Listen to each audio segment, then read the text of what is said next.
Hindi lahat ng liham tungkol sa multo. Minsan, multo ng nakaraan. Ito ang anong kwento. Dito, ang bawat kwento ay may dahilan.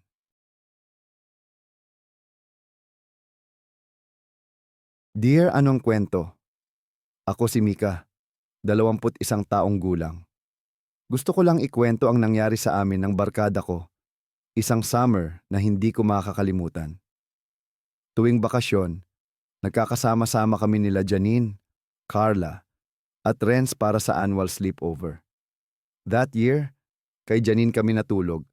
Sa luma nilang bahay sa Antipolo, medyo liblib pero cozy naman. First night, masaya. Throwback kwento, food trip, tawa ng tawa. Hanggang sa nauwi kami sa isang challenge. Walang labasan ng kwarto hanggat hindi nagsasabi ng isang sikreto. Si Carla, umamin, may sinaktan daw siyang ex. Si Renz, inamin na siya raw ang sumira sa laptop ni Carla dati, pero hindi umamin noon. Ako naman, sinabi kong muntik ko nang palitan ang sagot ni Janine sa isang test noon. Pero si Janine, tahimik. Tumingin lang sa amin tapos ngumiti. Wala akong sikreto, sabi niya. Kinagabihan nagising ako sa tunog ng something dragging sa hallway. Tumayo ako, wala si Janine sa kama. Sinundan ko ang tunog. Nandoon siya, nakatalikod. Sinusulat ng chalk sa dingding. Isa lang ang nakasulat. Walang umamin. Kinabukasan, tinanong namin siya. Baka na naginip ka lang, sagot niya. Pero nang paalis na kami, pinakita ng nanay ni Janine ang mismong sulat sa dingding. Walang umamin. That was the last time we were complete. Si Janine? Biglang lumipat ng school.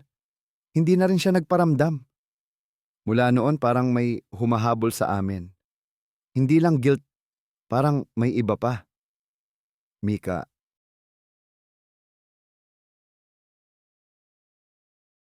Dear Anon Kwento. Ako po si Carla, 21 taong gulang.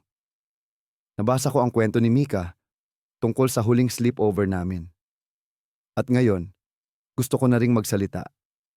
Totoo yung sinabi ko noong gabing yon. May ex akong sinaktan. Pero ang totoo, hindi lang basta sinaktan. Tinakot ko siya. Siniraan. Sinumbong sa school kahit walang basehan. Lahat ng galit ko, pinakawalan ko sa kanya. At simula nung gabing yon sa bahay ni Janine, parang may nagbago. Pag uwi ko ng Antipolo, may sulat sa ilalim ng pinto ko. Walang pangalan. Nakalagay lang, hindi sapat ang pag-amin kung kulang ang totoo. Akala ko prank lang. Pero kinabukasan, nakita ko na may chalk writing din sa gate namin. Walang umamin. Sabi ng parents ko, baka bata lang sa kalye. Pero paulit-ulit na eh. Sa banyo, sa salamin ng kotse, sa notebook ko, paulit-ulit. Walang umamin. Kinausap ko si Mika. Tinanong ko kung may kakaibang nangyari rin sa kanya. Tahimik lang siya. Parang natatakot. Si Renz naman biglang hindi na rin nagpaparamdam. Pero ang pinakaayokong maalala, isang gabi habang umiiyak ako sa kama, narinig ko ang boses ni Janine. Ikaw muna. Nasa labas siya ng bintana ko. Pero second floor yung kwarto ko. At pagtingin ko, wala na siya. Hanggang ngayon, hindi ko alam kung totoo bang pinapatawad tayo ng mga taong nasaktan natin. Pero ang mas kinatatakutan ko, baka may mga taong kahit patay na, hindi makalakad palayo hanggat hindi natin sinasabi ang buong totoo. Carla, Dear Anon Kwento, ako po si Renz. Hindi ako dapat magsusulat. Matagal ko nang gustong kalimutan ang nangyari sa amin, ni Mika, Carla, at Janine. Pero parang kahit anong gawin ko, may bumabalik. Pagkatapos ng sleepover sa bahay ni Janine, biglang nag-iba ang takbo ng mga araw ko. Una, simple lang. Cellphone ko, biglang may mga screenshots ng group chat namin. Pero edited. Ako lang ang nagre-reply. Lahat ng messages nila, blanko. Tapos isang gabi nagising ako sa ingay ng laptop ko. Naka-on. May bukas na document. Title, Ang Tunay na Sekreto ni Renz. Walang nag-send. Wala akong sinulat. Pero totoo ang laman. Yung sikreto na hindi ko inamin nung gabing iyon. Hindi ko lang sinira ang laptop ni Carla dati. I was the one who told Janine's ex na may iba na siya. Kahit hindi totoo. At dahil doon, iniwan siya. I broke her. At simula nung malaman ko kung gaano siya nasaktan, hindi ko na siya kinayang harapin. Kaya nung tanungin siya kung may sikreto siya, ako ang sikreto niya. Mula nung gabing yon, paulit-ulit akong nananaginip. Laging si Janine. Nakasuot siya ng school uniform, may hawak na chalk, umiiyak habang nagsusulat sa sahig. Sabihin mo na. Pero kapag lumalapit ako, biglang madilim. At naririnig ko na lang ang boses niyang pabulong. Huwag kang tahimik, Renz. Ako nga hindi na matahimik. Minsan gusto ko na lang umamin sa lahat. Pero natatakot ako. Kasi baka hindi lang guilt ang humahabol sa amin. Baka may multong galit na galit. At ang hinihintay niya lang, yung unang aamin sa lahat. Renz.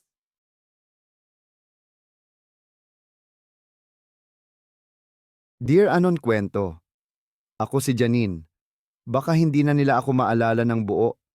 Baka ang natatandaan lang nila ay yung ngiti ko at yung tahimik kong sagot nung gabi ng sleepover. Wala akong sikreto. Hindi yon totoo. Ako ang simula ng lahat.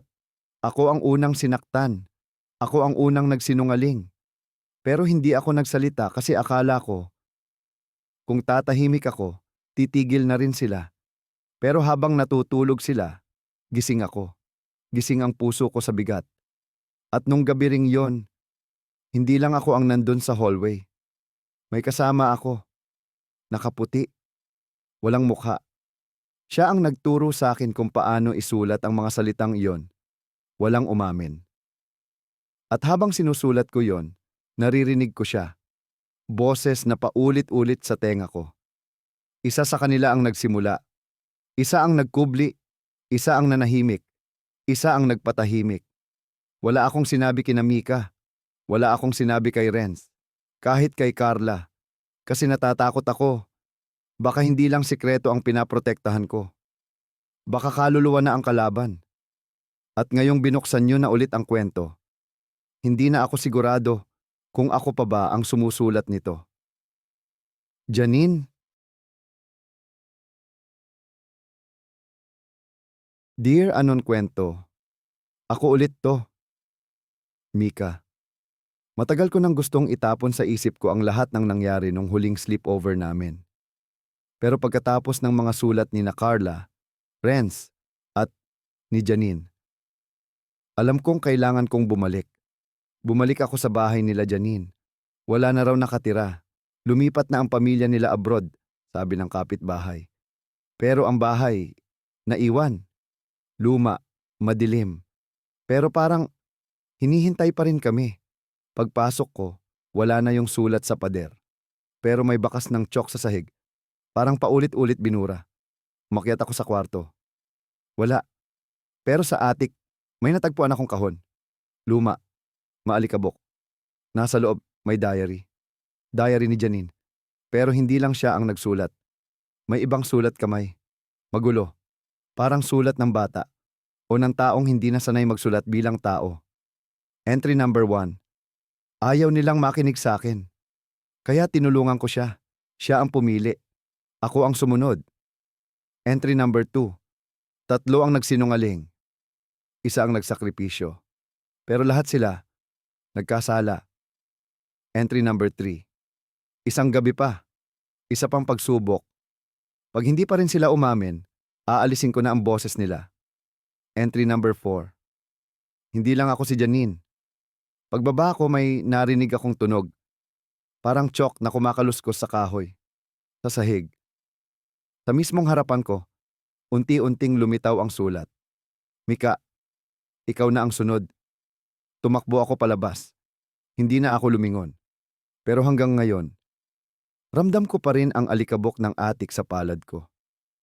At parang naririnig ko pa rin ang tunog ng chalk. at ang boses na pabulong. Isa pa, Mika. Dear Anong Kwento, ang huling sulat na ito ay mula sa isang hindi kilalang tao. Wala akong pangalan, pero ako ang nagpasimula ng lahat. Hindi si Janine. Hindi si Carla, Mika, o Renz. Ako ang dahilan. Siguro'y matagal nang nararamdaman nyo na may mali. Lahat ng nangyari. Mga chalk markings, ang mga lihim, ang mga multo na para bang walang katapusan. Ngunit ito ang totoo. Si Janine at ang barkada ay mga pawn lang sa laro ko. Mula sa simula, ako ang nag-set up ng lahat. Ginamit ko ang kanilang mga takot, ang kanilang mga sikreto. At isa-isa, pinadama ko sa kanila ang bigat ng kasalanan na hindi nila alam ay nangyari dahil sa akin. Pumili ako ng isang bata, si Janine. Pinili ko siyang maging biktima. Pinili ko siyang magsimula ng kwento. Ngunit hindi siya ang unang biktima ko. Ako ang una. Sa likod ng mga tiyok, sa likod ng mga lihim na walang umamin, ako ang may pinakamalaking kasalanan. Bakit? Kasi ako ang sumira sa lahat ng buhay nila. Mga walang pangalan. Mga hindi makikita. Alam mo kung bakit? Kasi ako ang nag-imbento ng mga multo. Ako ang nagpatahimik sa mga lihim nila. Ako ang dahilan ng lahat ng ito. Isa sa mga tahimik na saksi na hindi kailanman umamin.